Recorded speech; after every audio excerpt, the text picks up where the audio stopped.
Hello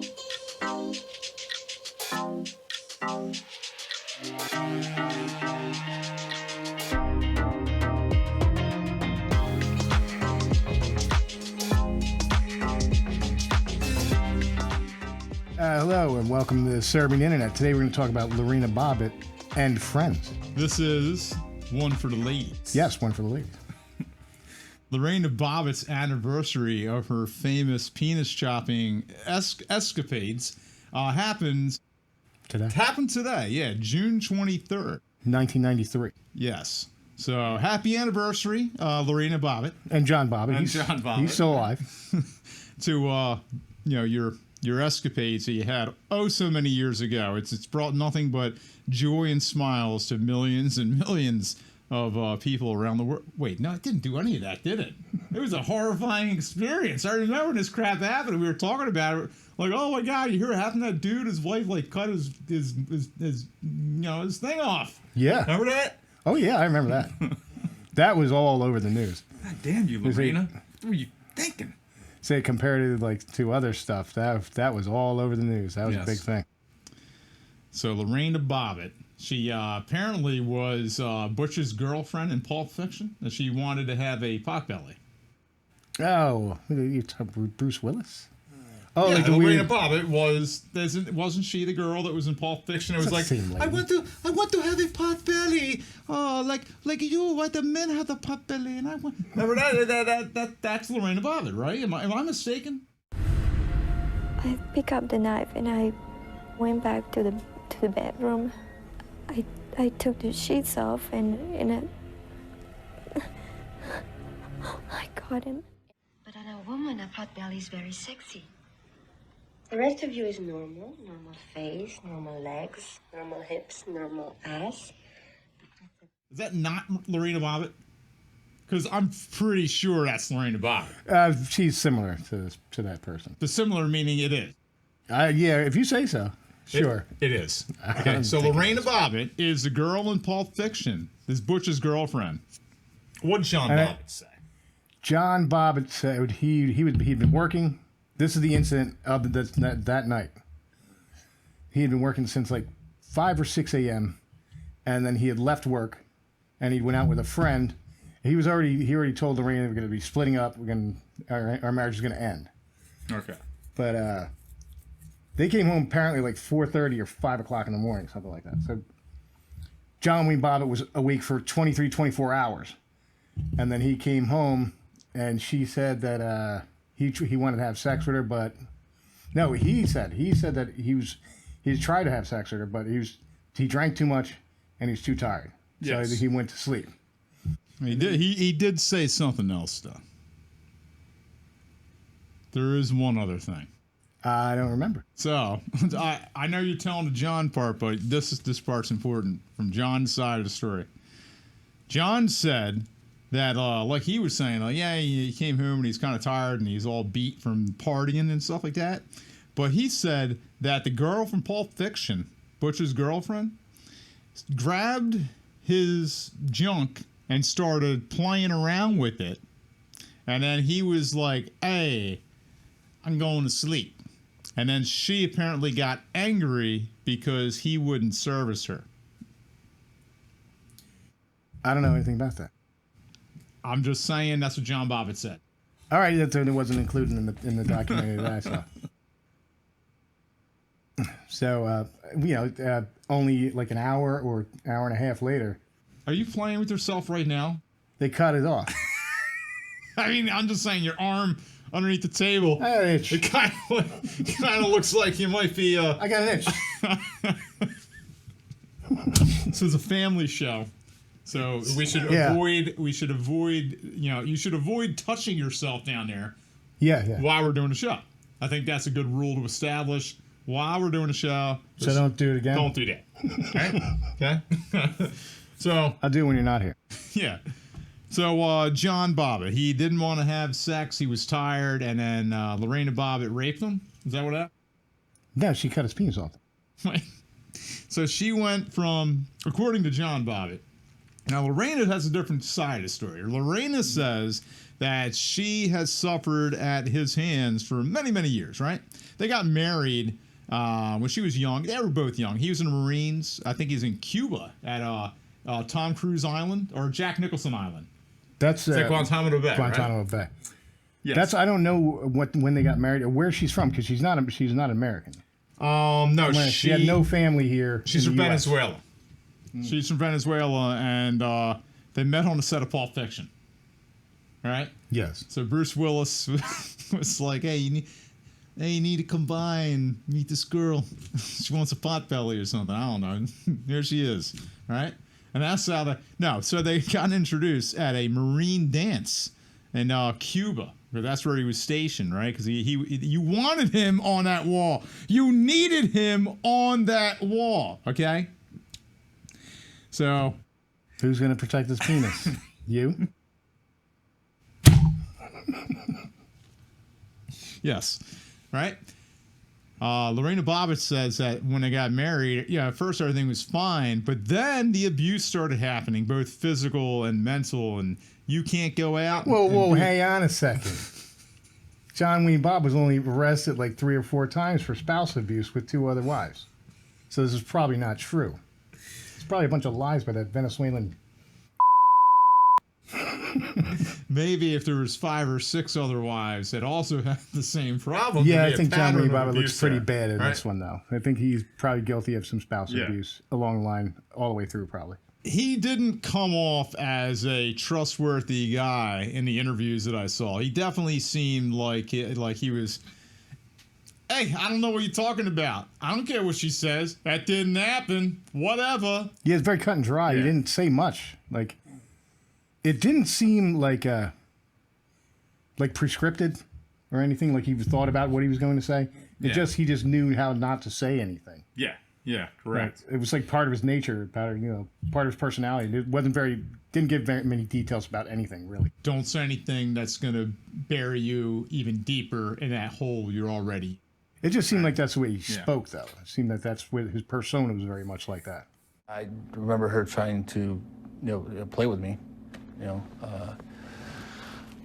I was sleeping, I was exhausted, I couldn't respond to her advances, either sexually or verbally. So she says that there was many times that he would come in drunk and rape her, right? I think they call it spousal rape or something like that, right? Marital rape. Marital right? rape. So but she claimed the night when she cut it off that he had raped her. Correct. Yes. And this was traumatizing, and that this was her response to that trauma. Yes. She had also said that another factor leading up to her rage coming out in the form of a knife through penis is that she was pregnant, all right, at one point. And she was pregnant, and she wanted to have the baby. He was not ready to be a father, and she says that he talked her into, hey, why don't you go ahead and get an abortion? Yeah. And then she only went along with it because she did not want to have a child raised without a father who wanted that child to be in the picture, right? So this is what she said. We preface everything by this is alleged and this person claims, because in the end, we can only none of that can factually come out in court because it's all hearsay. It's just perspective versus perspective. He said, she said, garbage. It's inadmissible. Yes. So you can't really know exactly what was said and exactly what went on. Yes. But she did have the abortion. She did have an abortion. Whether or not it was because of her reason, as she said, or because she just wanted to have an abortion. Yeah, but we don't know. That's what she says. Every time he beat her, how about that? She said that John Wayne Bobbitt was a sadomasochist and got a sexual thrill out of the pain that he allegedly inflicted upon her. Did you hear about that? No, I don't know about that. So she says that he would come in all drunk and everything, and get angry about whatever. The dishes aren't clean or the house is dirty, whatever it is. Just anything that's going to set him off. And then she alleges that he would use that as an excuse to then, throw some fisticuffs at her. And then supposedly when he saw her bruised up or bleeding or whatever, or scared from the attack, that would turn him on. This is what she alleges. Would turn him on, and then he would marital rape her, right? So that's another factor, possibly, or is she just saying this? No. That's from the perspective. I'd say that he would be a serial rapist. Yeah. I mean, if that's his obsession, or that's what gets it for him. Yeah. He probably would become a serial rapist, and not just like his wives or just abusive to his wives. Probably something more than that. But he does live near Vegas, so there's a lot of prostitutes and crazy shit going on there. So he might be able to just get his kicks that way without staying inside the law. I didn't even think about that because he took his He could go to bro. prostitutes, yeah. Yeah, he took his bro that came into town the night before he got his wang chopped off.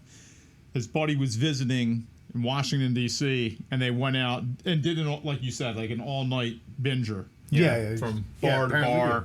If he was out, like he said, he was up almost 24 hours. So he was out at 6 or 7 a.m. And so he's done work 3 or 4 in the afternoon. Correct. Yeah. And then they're going a good 10 hours of drinking there. Yeah. So that's pretty heavy. Yeah. So there's plenty of opportunities For lots in of there debauchery. Lots of debauchery. Yes. Yeah. So I wrote down here that he says she was playing with him and he fell asleep and then whack. The next thing he knew is that his Johnson got removed without his permission. Yeah, it did.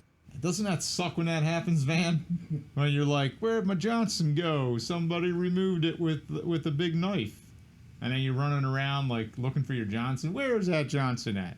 Where did I put that? Yeah, Is it under here? Squeezed all tight and he's running all around the house. Just keeping that thing pinched off. And he wakes up his friend. He's like, hey, I think I got to go to the hospital. And then he takes him to the hospital. So why don't you describe the actual the act, the moments leading right up to it, the act itself, and then what happened after the act.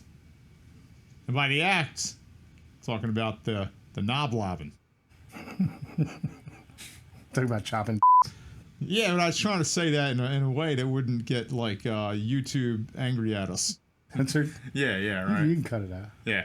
We're gonna have to. So the knob lobbing. So why don't you explain how the knob lobbing happens? What went on? He claims that he felt like a couple of quick pulls and then snap, and that's it. And it was off.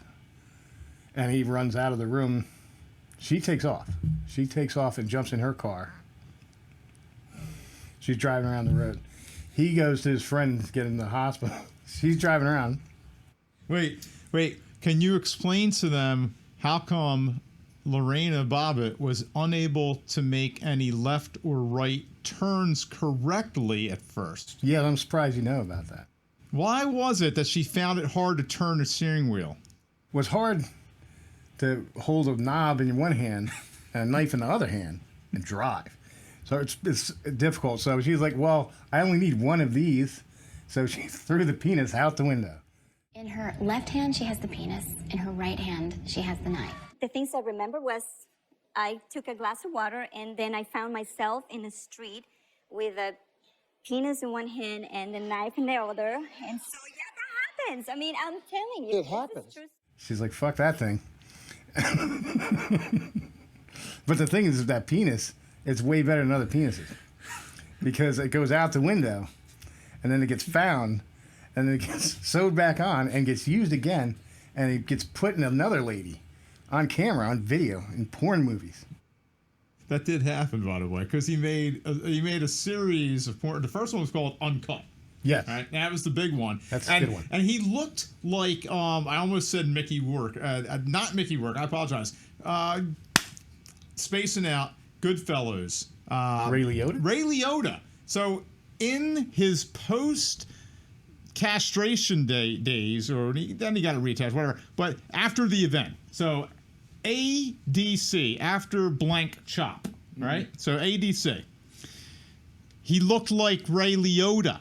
If you go Google the cover of John Wayne Bobbitt Uncut, and you'll see the cover of that video, and he looks like Ray Liotta, and then he has his shades on, it's Oakley's or whatever. It doesn't matter. Just go check it out. when he went to the hospital and they had to bring in the special surgeon who only gets woken up and flown halfway around the world to do very delicate He's a surgical penis. urologist, right? Yeah, yeah. He's a surgical urologist. He's only called for when people need to get their penises sewed back on, which is crazy. And all praise America, because this event happens around the world. And only here in America is the only case I know where it got sewed back on and it works. Yeah. So that's pretty special. We got some other cases we're going to be talking about where they don't get them sewed back on. It's just, I don't know, I guess a dog ate it or something, you know? But, all right, so they fly in the special doctor, Dr. James Sen, I believe his name is. It's S-E-H-N. Well, in the emergency room, the doctor, he's like, what happened? He pulls his hands away. And the guy, he's just in shock. He actually steps back like 3 steps, like, whoa, what's this about? Really? And I saw they had pictures on it. There's a John Wayne Bobbitt documentary. It is on YouTube. It has a lot of graphic content in it. But they showed pictures of it, everything. And when the doctor said, well, what happened to you? He said, hey, doc, not going to lie to you, man. Don't ever try to bang a lawnmower. Right? Is that what he said? That's what Marty McFly said? Yeah. Doc, I tried to bang a lawnmower. Look what happened. Yeah, I tried to get you a rock and roll lawnmower and put the big speakers on it, play my guitar. That's what happened. Oh my God. So his penis is laying out there somewhere on the side of the road, right? Because she tossed it out the window, right? Well, guess what? She winds up at her friend's house, like crying, oh no, I done something so bad. I hope Butch doesn't find out. I already lost his watch and now I cut off his friend's penis, right? So her friend's like, oh, calm down. What are you talking about? You chopping penises off and shit. And she's like, oh, yeah, I cut off his penis and I throw out window, right? So her friend hears that she threw her John Wayne Bobbitt's appendage out the car window, and she says, look, man, Lorena, roughly where were you when you threw it out the window? Because even though you're a psycho nut job, right? She did remember. It's still, you know, this She is did like, remember. Like we gotta find this thing and let the medics, you know, treat this guy. And you can go to court. You can, you know, file your grievances in court. But this is not the way to go about it. So where is it? Yeah. So we can go. So hold on real quick. So that lady, Lorena's friend, she assembles a crack team of penis finders, right? Yeah. Then there's like cops and paramedics, volunteers. They all fan out looking for this guy's Johnson. They had like the whole city was just, we need to find John Wayne Bobbitt's Johnson. And they went out there and they were relentless. And they didn't stop until they found it the next morning behind a 7-Eleven in the dirt, right? The cops find it. And this is the best part. One of the best parts. The cops went into the 7-Eleven and they brought it in. Yeah, they brought it into the 7-Eleven. They put it on ice or whatever. Yes, but they put it on ice and what? I don't remember. So the cops got John Wayne Bobbitt's, you know, Johnson in their hand, and they're like, "Quick, give me one of those cardboard hot dog containers," and they slap it in there, in the hot dog container. Then they put a bunch of ice on it. It's appropriate. And I'm laughing my ass off because, yeah, I watched Futurama, and the only thing I think of was icy wiener. And I just thought that was hilarious. Well, the one thing is the cops were there and they found it, and they're like, and everybody's looking around like, who's gonna pick it up? And they're just like, I'm not touching it. I'm not touching it. I'm not touching it. And so they called the EMT. Says that at least they got rubber gloves. Rock, so they paper, scissors. So they showed up with the rubber gloves and they took it. I didn't know about that part. Yeah, they didn't want to touch it. It's pretty disgusting. What is this? But they said it was in shockingly good shape. Like didn't get run over, stepped on. Yeah. Didn't get picked up by a bird or a dog or something. Yes. So now minimal damage to the rest of it. You know. I heard that John. A few weeks later, after he gets it reattached, right, and everybody's like curious, like, is he gonna have feeling down there? Is it gonna work and all that stuff, right? A few weeks later, he's recovering in the hospital, and then he's oh god, he's like, oh man, this is great. I gotta call up my mom, and he calls up his mom, and his mom's like, Hey, is that you, son? So, yeah, Mom, that's me. It's John Wayne Bobbitt. I'm at the hospital now. I got some exciting boner-related news. Would you like to hear it? And she's like, I don't know. Maybe, sure. What is the exciting boner-related news you want to share with me? He's like, I just got a big boner. I called my mom. I told her that I had an erection.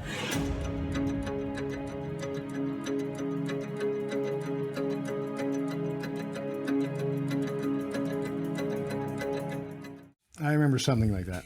And then the other press conference, he's like, I got a lot of healing to do or something. So they went to court. But they had 2 court cases. And the first court case, what was the first court case about? Was it about cutting penises off? No. Oh, what?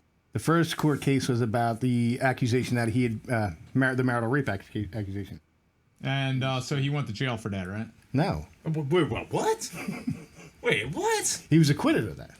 Nah. Yeah. He was acquitted because the rape kit came back. There was forensics. They did forensics, and they checked Bruce Willis's girlfriend from Pulp Fiction. They checked her for semen. Yes. And they did find semen. They said it wasn't fresh. It wasn't within the last 24 hours or something. They said it was prior, like 3 days prior. And John Wayne Bobbitt and Lorena Bobbitt had made the same statement that they had sex a few days before that as well. So that lines up. So you would think that that's the truth. Possibly. But they both seem like they're lying their asses off this whole time about everything. They both seem like they're bad people. That's what I'm trying to say. It's a very strange matchup. Yeah. But I guess probably why they're attracted to each other to begin with is they're both, nut jobs. And nut jobs seem to attract each other. Yeah, probably. But they were young and, they're both good looking. So it was a real shame, though, for Lorena when her trial came for cutting off his Johnson, because I'm sure, what'd she get, like 10, 15 years, something like that? Probably. You would think so. Like 13 years? 8 years? I had thought that she got a form of probation and time served. But that's wrong. Oh, no. So what happened to her? She got nothing. What? But she was locked in a mental hospital for 45 days. So the moral of the story is that one guy who allegedly might be some sort of wild, physically abusive rapist goes to trial, serves no time, gets quitted. Then you have a lady who allegedly is a knife-wielding lunatic, I guess. And yeah, I guess so. She goes to trial, and pretty aggressive move. She gets acquitted. It's amazing. So the best part about they made a bunch of money off of it eventually, somehow. Yes. But I think most of that money was wasted pretty quickly. Well, I imagine that with John Wayne Bobbitt, he probably, his party lifestyle, he probably spent a lot of it just like going out and having fun with, buds. I don't think he was investing in like, stable, I'm going to take a conservative approach with my portfolio and invest in safe stocks and all this nonsense. Yeah, me either, but there was such a news buzz.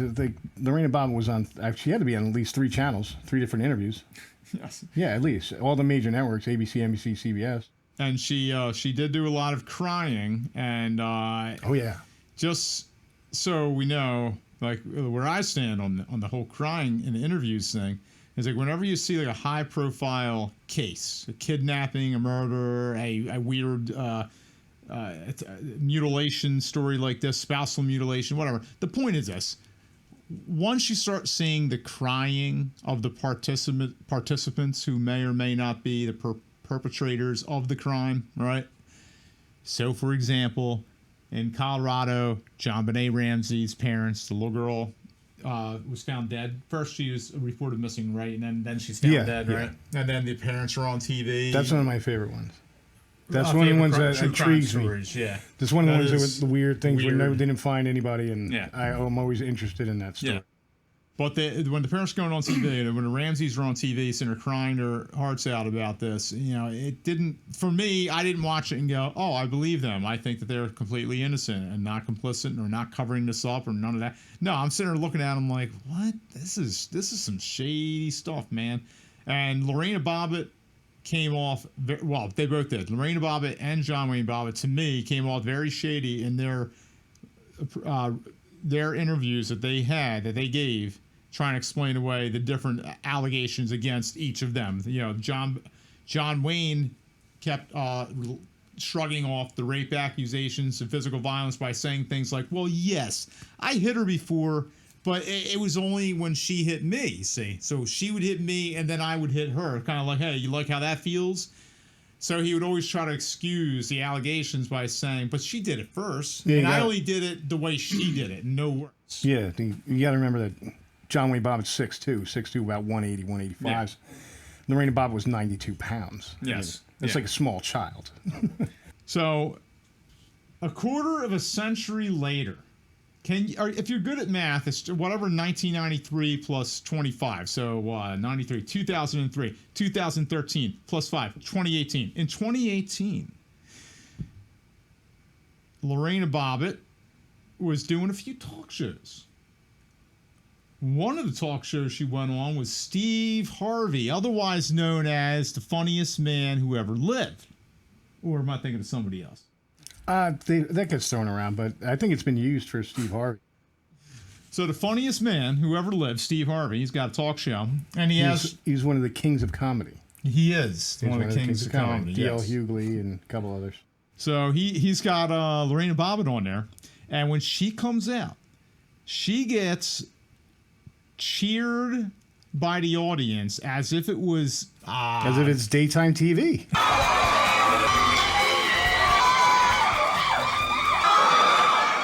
She's sitting there saying to Steve Harvey that, like, oh, well, the reason that I stayed with him, because remember, she was saying that he was, I'm just getting raped by this guy at the time. He was punching me and he was raping me ever since we got married. That's the defense. The defense was battered woman syndrome. Yes, battered woman. And this is a legal term now. Correct. Since this happened. Yeah. And so the other lawyers use this. A lot of lawyers don't like it.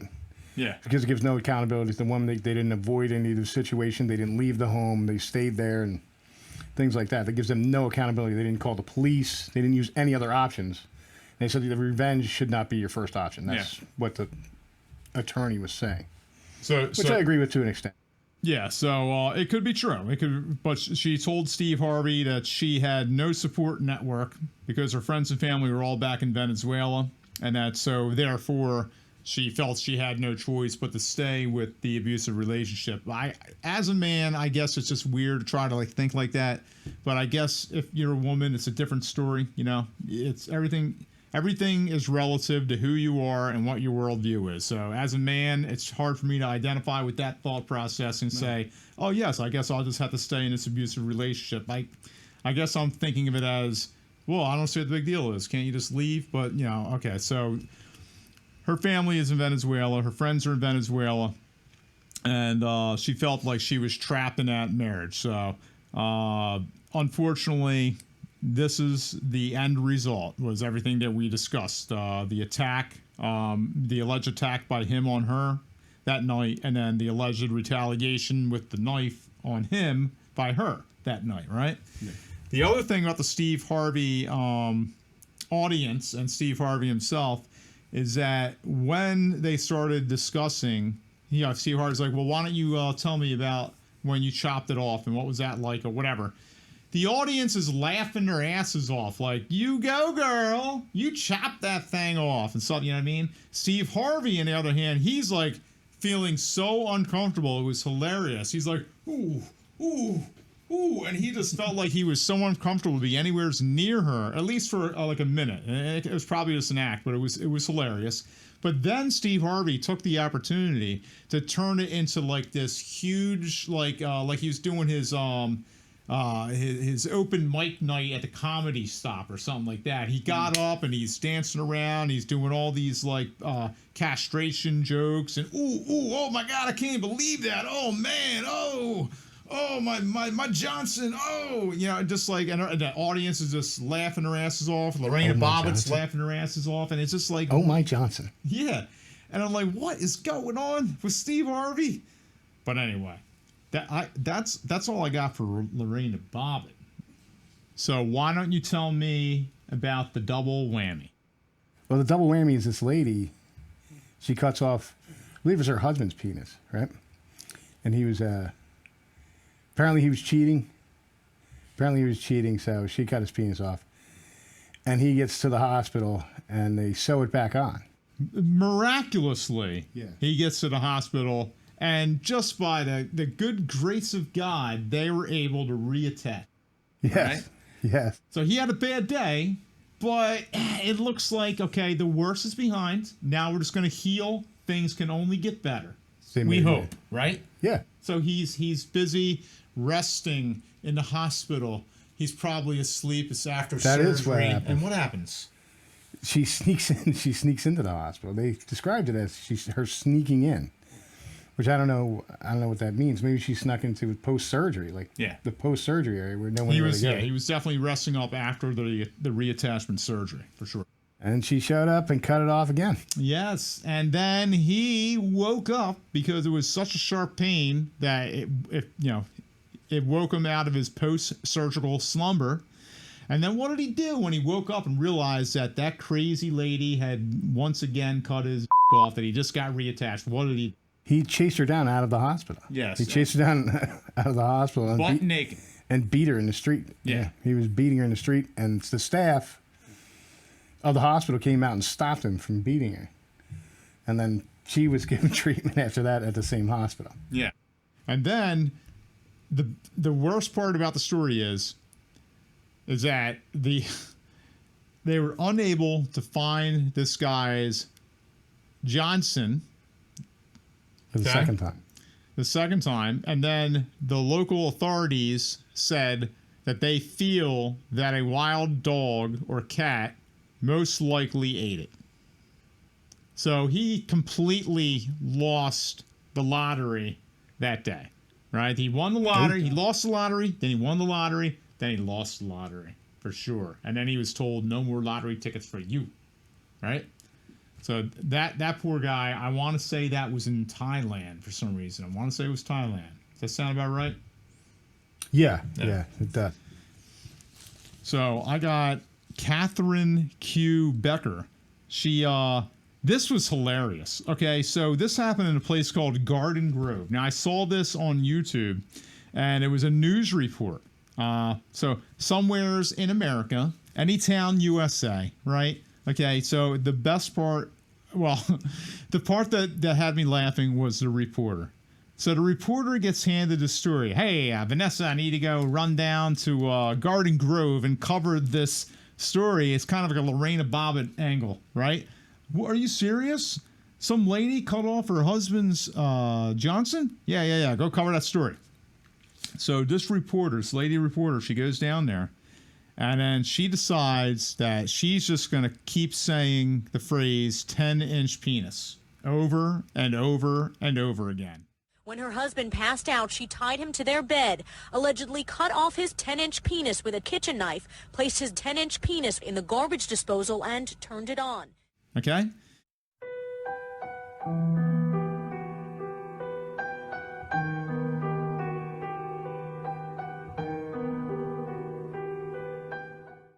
You are familiar though with this one, the very, very attractive Instagram model girl from Argentina.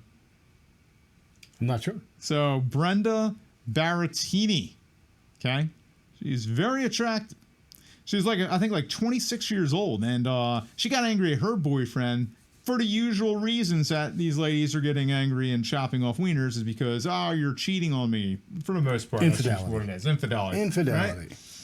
So this guy apparently showed his friends a sex tape that he made with her, right?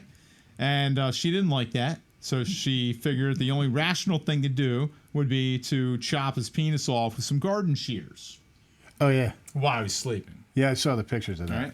I saw the pictures of that. Well, they're pixelated, but yeah, there's a very large pair of garden shears, man. Good. Yes, and the gentleman who got castrated, so okay, she got him drunk, or they were drinking already, whatever the case may be. He had lots of bottles of liquor in the photograph next to him, and I know that they were already drinking, because I think she said that she kind of like tricked him into, like, hey, we're gonna have sex and all that, right? So I'm assuming that he drank even more after the fact as he's waiting for the paramedics to arrive, obviously to try to gnaw the pain the best he could. But he was sitting there in the photograph, and he's got blood just streaming out between his legs. He's got a towel over top of it trying to stop the bleeding. And he's kind of got like almost a smile on his face, like a drunken smile. I think because he was so happy that the paramedics arrived. He's like, oh my God, thank God you're here. He's kind of smiling.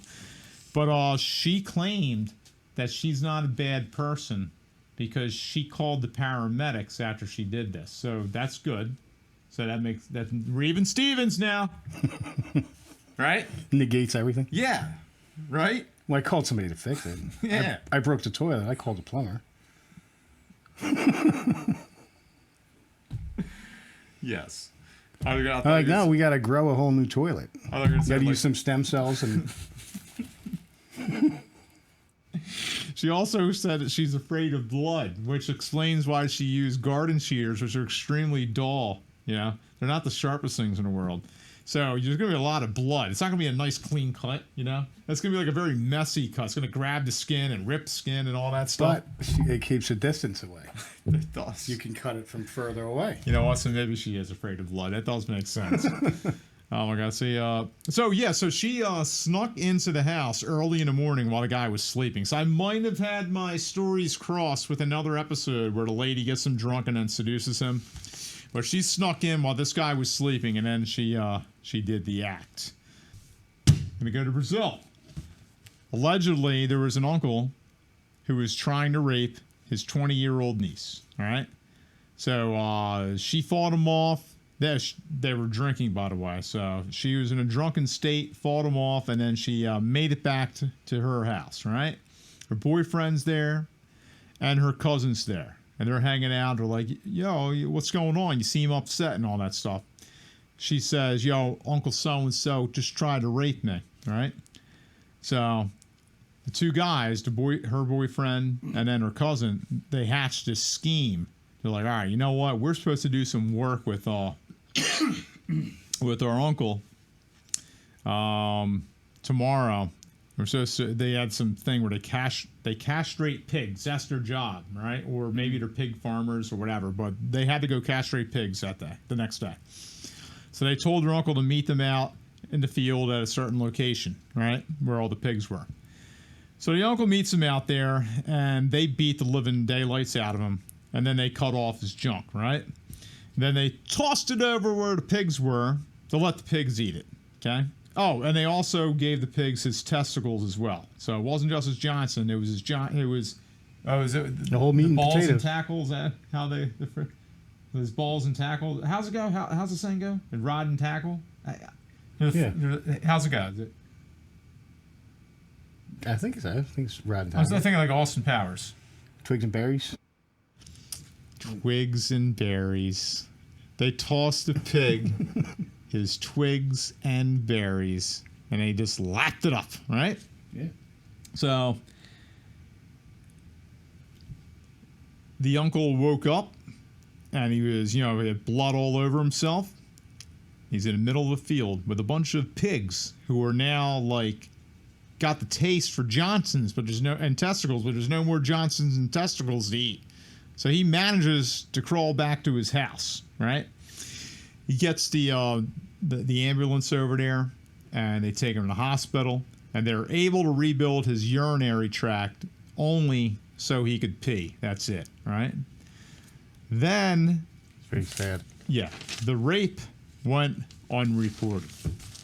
So, in that case, it was like an even Steven, right? So, yeah, I guess so. Wait, you know what? Well, I am a little bit confused. I did read this story, or I did watch a video about this story, and they did leave off with that the rape went unreported, but I don't recall whether or not the police got involved with the attack on him. It was late at night, and I don't recall that happening. So I'm going to assume that it was an even Steven kind of thing, where it's kind of like, all right, the guy was like, yeah, you knew what I was trying to do to her, and this is what you did to me, and he probably didn't want the authorities to come look in his direction, so he probably chose not to press charges or whatever. That's my guess. So you got a lot of crazy ladies out there that are knob lobbing. Do you have any advice to the men out there who are like, I don't want to get my knob lobbed off? These ladies seem pretty sneaky. They are pretty sneaky. They wait for you to fall asleep. Yeah, they're doing their work late night. They're doing between like 3 a.m. and 6 a.m. What about like a chastity belt? The little lock and key. They can't get The in whole there? metal? Yeah. Yeah, but that's probably stab you somewhere else anyway. These are Central American and South American women. This is true. So, anything you want to say? I don't know what that is, but something about they're known for slicing people. That is correct. There's Not just men. There's a lot of blade action going on down there. Right. I don't know what that is. I don't know what that's a cultural thing or something. I have no idea. I think it is. Do you have anything you want to say to Maybe they could just get rich and their husband or something, do stuff like that. This is why they don't have enough money for a lot of guns and stuff. That's what probably so. Knife's always available. Yeah. It's very effective, as we know. That is correct. So, can't blame them. Do you have any special message for Lorena Bobbitt or John Wayne Bobbitt? No. All right, happy anniversary. Happy anniversary. You gonna sing the song? Oh, happy anniversary, happy anniversary, happy anniversary, happy anniversary. Pour a cheerful toast and fill it, happy anniversary. But be careful you don't spill it, happy anniversary. Oh, happy anniversary, happy anniversary, happy anniversary, happy anniversary. Called my mom. I told her that I had an erection.